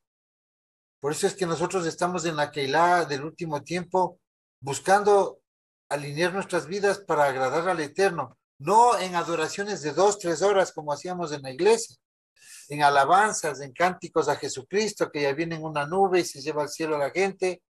Esas cosas no, porque eso no es verdad. Eso no dice la Biblia. El Eterno quiere que le adoren en verdad, en Ruach. En Ruach es con el poder del Eterno que tenemos ahora, con el poder sobrenatural del Eterno, con su presencia. Entonces, y en verdad es prácticamente relacionado ¿a obedecer qué? La Torah, que es lo único que hay que obedecer. Lo que enseñó Yeshua a obedecer, la Torah. Adelante, hermano. Que claro, la obediencia a la Torá es un testimonio del convenio, de entrar en el convenio, y es lo que hemos venido hablando, el pacto. No, el pacto es lo que estamos viendo aquí, la renovación de este pacto que se le dio a Jeremías. Está escrito esto también en el profeta en el capítulo 31, a partir del verso 31, y inicia diciendo que quiénes serían parte de este pacto, quiénes son llamados, pues dice, para la casa de Judá y la casa de Israel. Luego se salta aquí y dice esto de que este es el pacto que haré con la casa de Israel, haciendo un énfasis. Pero quienes son llamados al nuevo pacto, como para que entienda el cristianismo, que dice, es que nosotros no estamos bajo la ley, tenemos un nuevo pacto. Pues este es el nuevo pacto. El nuevo pacto es tener la Torá de Moisés en tu mente y en tu corazón. Ese es el nuevo pacto. Por lo tanto, si alguien no tiene la Torá que el Eterno le dio a Moisés en el monte Sinaí, en su mente y en su corazón, pues no es parte del nuevo pacto, no es parte de esa renovación. No se puede adjudicar, no es que la iglesia es parte de esta renovación o de este nuevo pacto, para nada. Porque está claro que dice, haré este nuevo pacto con la casa de Israel y con la casa de Judá. No hay más pactos, no hay pactos con otra nación, no hay pactos con gentiles, el pacto es para Israel y esta renovación es para eso. Continuemos leyendo estos versos. Dice, y seré a ellos por Elohim, y ellos serán a mí por pueblo. Y el verso 8, el capítulo 8, verso 11 dice, y ninguno enseñará a su prójimo, ni ninguno a su hermano, diciendo, conoce a Yahweh, porque todos me conocerán, desde el menor hasta el mayor de ellos, porque seré propicio a sus injusticias, y nunca más me acordaré de sus pecados y de sus iniquidades. ¿Y cuándo se cumple esto? Pues realmente propicio a sus injusticias se cumple con el sacrificio de Yeshua. Este de propicio a sus injusticias, o sea, que sería pagado, pues es el sacrificio de Yeshua, esa es la propiciación. De hecho, hay otro embajador de Yeshua, Juan, que dice que es la propiciación por las transgresiones, por nuestras transgresiones, hablando del primer pacto.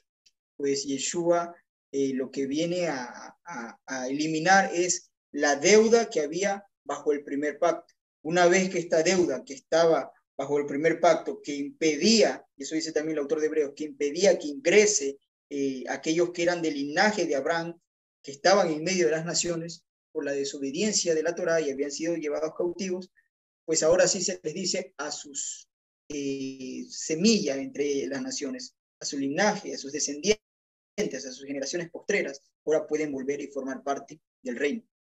Las transgresiones que los habían traído a este exilio han sido pagadas, pueden regresar. Y es a eso lo que hemos estado llamados cada uno de nosotros, los que estamos aquí, y es a eso también a lo que debemos hacer énfasis, a un llamado a las personas, no llamarlos a convertirse a una religión, no llamarlos a llamarnos raíces hebreas, vengan y conviértanse en las raíces hebreas. No, no estamos haciendo un llamado a eso, somos el pueblo que está siendo restaurado por medio de Yeshua, el pueblo que está cumpliendo las profecías, no una denominación, no una religión más. Estamos haciendo un llamado a formar parte del pueblo de Israel, porque es el pueblo de Israel el que tiene promesas, no una denominación religiosa, no una categoría religiosa, ni una iglesia, entiéndase, sino un pueblo de linaje que está viniendo a añadirse al reino a través del cumplimiento de las profecías. Nos damos cuenta que el patrón que nos ha traído hasta el reino de Yeshua a obedecer la Torá está descrito en los profetas. Lo habla Moisés, lo habla Isaías, lo habla Jeremías. Estamos cumpliendo con ello. No estamos aquí como la aventura, o bueno, estuvimos, ¿cómo es que llegamos acá? No, estamos cumpliendo y hemos visto reflejado en estas cosas nuestras acciones, nuestras vidas, cómo el Eterno ha levantado a muchos con sueños, con visiones, les ha hablado al oído y han venido a este camino, porque es el tiempo en el cual la generación de hoy verá el retorno del Mesías y es para que se cumpla la profecía. Y hemos sido levantados como un movimiento profético como el cumplimiento de las palabras de Yahweh, no como una religión más, que sí, entendí que el cristianismo tiene muchas cosas malas, pero voy a venir a esta religión que guarda el sábado, que no come esto, que no, o sea, para nada, hermanos, estamos siendo restaurados al pueblo. Estamos hablando de cosas serias, de un convenio que el Eterno lo tiene hoy vigente. Entrar delante del convenio nos da ciertamente derechos, pero también nos da obligaciones. Ciertamente hay bendiciones, pero también hay maldiciones para aquellos que lo cometen y cometen esas transgresiones. Por eso está escrito en esta carta de los Hebreos también, que aquel que peca deliberadamente ya no hay más sacrificio por los pecados, ya no existe más. O sea, si por el testimonio de 2 o 3 testigos, de acuerdo a la ley de Moshe, una persona era castigada y era llevada a muerte, de acuerdo al delito de muerte, ¿cuánto mayor castigo crees que merece? Dice él, aquel que pisotea la sangre del pacto y pone por burla al espíritu de gracia que actúa en él. O sea, no hay salida, o sea, es serio lo que estamos haciendo, es completamente serio, con esto no se juega. Yo he visto desgracias de personas, desgracias en su vida, donde se cumplen estas maldiciones, porque lo he visto, lo hablo, donde personas que han venido pensando que es una religión más, hacen hasta inmersión en el nombre de Yeshua, se presentan a pesas y luego cometen actos atroces contra la Torá y abandonan el camino, pues el Eterno no dejará por inocente al culpable. Y yo he visto cómo ha llegado el castigo y el juicio, y eso da temor. El Eterno sabrá juzgar realmente, y bendecimos el nombre del Eterno por su justicia también, porque depura el camino y mantiene a los que son justos, para que se cumpla la profecía de que el reino será instituido con gente justa. Pero ningún impío que se meta a jugar con las cosas del Eterno, como que voy a probar, como que sí o como que no, hermanos, no hay vuelta atrás. O sea, uno de estos actos, como presentarse a Pesach, como hacer una inmersión, y en el nombre de Yeshua, y tenerlo eso en poco después en el camino, no es, o sea, es una descalificación total del reino, es una descalificación total. Y también esto que nos ayuda a nosotros, porque la carta a los hebreos es eso, es una carta en la cual se da ánimos a las personas por los eventos que estaban por ocurrir, por las cosas fuertes que iban a ocurrir en Judea, en Jerusalén, y que ocurrieron de hecho con la invasión romana y el general Tito. Y esto es también como un tipo de carta para poder llevar a la gente a que reflexione y a que se afirme en el Mesías. Y hoy hacemos también este llamado, o sea, porque van a llegar momentos en los cuales muchas personas van a querer volverse atrás. Habrá momentos muy difíciles. Si no estamos realmente convencidos de que este es el camino, de que Yeshua nos ha llamado, de que él, que somos una congregación, si no hemos visto, no es o sea, no les trato de que se convenzan ciegamente, sino que palpen esto y que tengan sus propias experiencias con el Eterno, y cuando llegue el momento las recuerden que han sido reales y vean que somos una congregación donde Yeshua realmente está monitoreando, está cuidando, está guiando y está cumpliendo lo que ha prometido también. O sea, tengamos cuidado con estas cosas, con estos pensamientos de retroceder. Y esa es la intención de la carta a los hebreos, ¿no? Tengamos mucho cuidado, porque no hay más sacrificio por los pecados. Alguien que retrocede después de haber entrado en este convenio. Es algo serio realmente, estamos entrando en un convenio. Terminamos con estos versos del capítulo 9, esta y la siguiente diapositiva del capítulo 9 del libro de Hebreos. Miren, él dice, así que por eso es mediador de un nuevo pacto o un mejor pacto, o renovado, un pacto renovado, hablando de Yeshua, para que interviniendo muerte, o sea, un derramamiento de sangre, para la remisión de las transgresiones, que no, y esos paréntesis yo lo puse para que entendamos, dice, para la remisión de las transgresiones que había bajo el primer pacto, eso es lo que dice. Yo le puse paréntesis, transgresiones, como para que se entienda de que no, de que no es que la sangre limpia, eso sí debemos entenderlo, sino que la sangre es lo que confirma el pacto. El derramamiento de sangre es lo que entra en vigencia el pacto. No es que la sangre derramada va a limpiar los pecados en sí. No, no, no, no. A eso entiende el cristianismo. La realidad de cómo se llevan los convenios es que el derramamiento de sangre hace que el pacto tenga valor, tenga vigencia.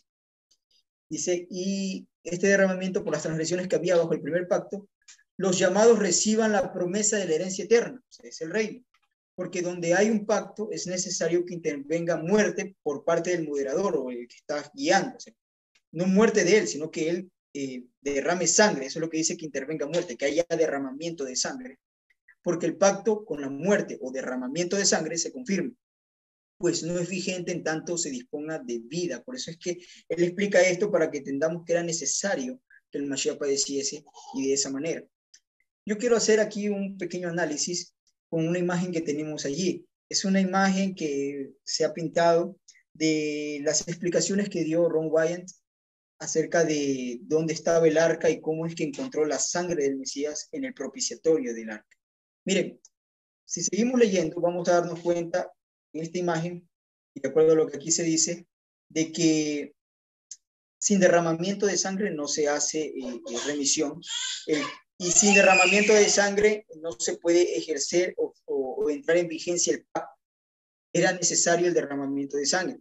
Si usted se da cuenta cómo lo hizo Moisés, Moisés reunió al pueblo, Moisés congregó a toda la nación, abrió el rollo de la ley y cogió la sangre de unos becerros, y ahí está el derramamiento de sangre por parte del moderador, que era Moisés. Cogió la sangre del becerro y esparció sobre el libro de la ley y la esparció delante del pueblo. No sobre el pueblo, porque no es que le cayó al pueblo en la cara, o sea, no imaginemos eso, no podía bañar con sangre a toda la nación, sino delante del pueblo, hacia donde estaba el pueblo. Eso hizo que entrara en vigencia el pacto. Ahora, algo curioso, y esto es una hipótesis mía, puede que esté equivocado, no hay ningún problema, es una hipótesis mía, pero tiene lógica en base a la Torá y en base a estas acciones y en base a lo que dice el autor de Hebreos en esta carta. El libro de Jeremías, en el capítulo 30 y 31, si usted lee el capítulo 30, donde habla de la restauración de Israel, y donde habla el capítulo 31 de acerca de la renovación del pacto, inicia diciendo estas palabras, que el Eterno le dijo a Jeremías, escribe en un rollo, escribe en un libro estas palabras que yo te diré.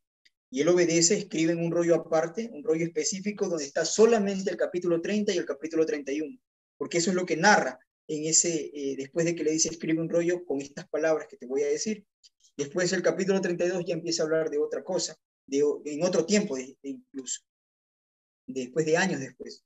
Entonces vemos esto, que él tiene un rollo donde está la restauración de Israel, donde donde se recoge de todas las naciones al pueblo, y donde tenemos el pacto del nuevo pacto, o la renovación del pacto. Tenemos eso en esos dos capítulos.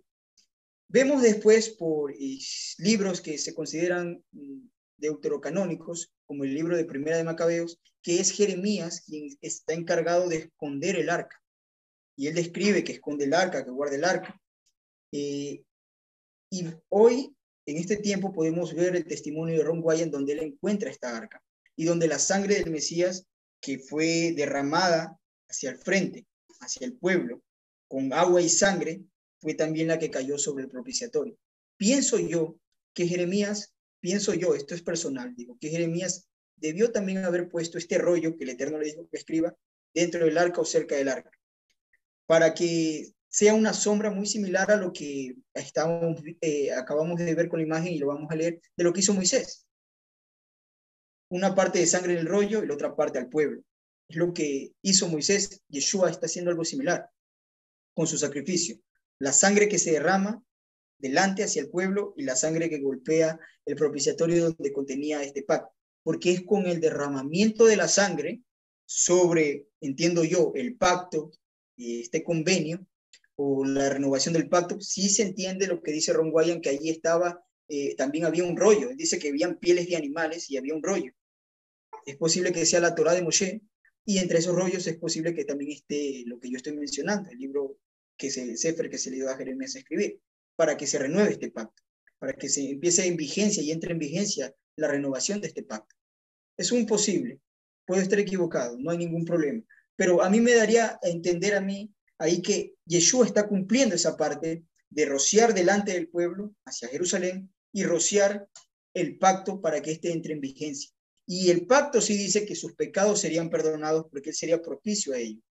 No es que esta sangre borra los pecados. Hay expiación, Y esta sangre es lo que entra en vigencia el nuevo pacto, donde dice, nunca más me acordaré de tus transgresiones, no serán tomadas en cuenta futuro estas transgresiones que hubo bajo el primer pacto. Es porque entró en vigencia esta cláusula que se le da de lo que acabamos de leer, se le da al pueblo como una esperanza, ¿no? Entonces terminamos con esto. Espero que tal vez no haberlos confundido con esta explicación, sino algún momento lo podremos entender un poco mejor. Dice el verso 18 del capítulo 9, donde ni aún el primer pacto, dice él, fue instituido sin sangre, dice, porque habiendo anunciado Moshe todos los mandamientos de la ley a todo el pueblo, tomó la sangre de los becerros y las cabras con agua, se dan cuenta, con agua y sangre, ¿no? Lana escarlata e hisopo. Vemos que donde estaba Yeshua también había telas escarlatas y había hisopo. Y roció el mismo libro y también a todo el pueblo. Es lo que yo les decía, una sombra profética pudo haber ocurrido ahí. El libro donde habla de la renovación del pacto que se le dio a Jeremías y el pueblo que estaba delante que simboliza a Jerusalén. Diciendo, esta es la sangre del pacto que Elohim los ha mandado. Y hoy tenemos eso, hermanos, hoy tenemos eso, el nuevo pacto. Entramos a la renovación del pacto, entramos por medio de Yeshua a este pacto renovado, que no es dejar a un lado la Torá de Moshe, sino es venir a poner la Torá del Eterno, la Torá que se le dio a Moshe en nuestros corazones y vivirla, con el compromiso que esto implica, ¿no? Con la seriedad que esto implica. Como siempre se les dice, no solo basta con decir yo guardo la Torá y guardo esto y aquello, no basta. Yeshua lo dejó claro cuando habló con el hombre rico, no bastaba con hacer esto, basta con guardar la Torá y cumplir con el proyecto del Eterno, con el plan que el Eterno ha trazado y contribuir a ello, ¿no? En todo lo que el Eterno ha establecido en los profetas que se tienen que cumplir. O sea, creer a eso y vivir por eso, dando paso al cumplimiento de estas profecías en nuestras vidas, ser parte de ello, que se tome como parte, porque cumplir la Torá por sí sola nos vuelve una religión, nos vuelve de una manera religiosa y no diferiríamos mucho ni del judaísmo ni de otras religiones donde tienen estándares de moral muy alta. Bueno, hermanos, esto es todo lo que les traía.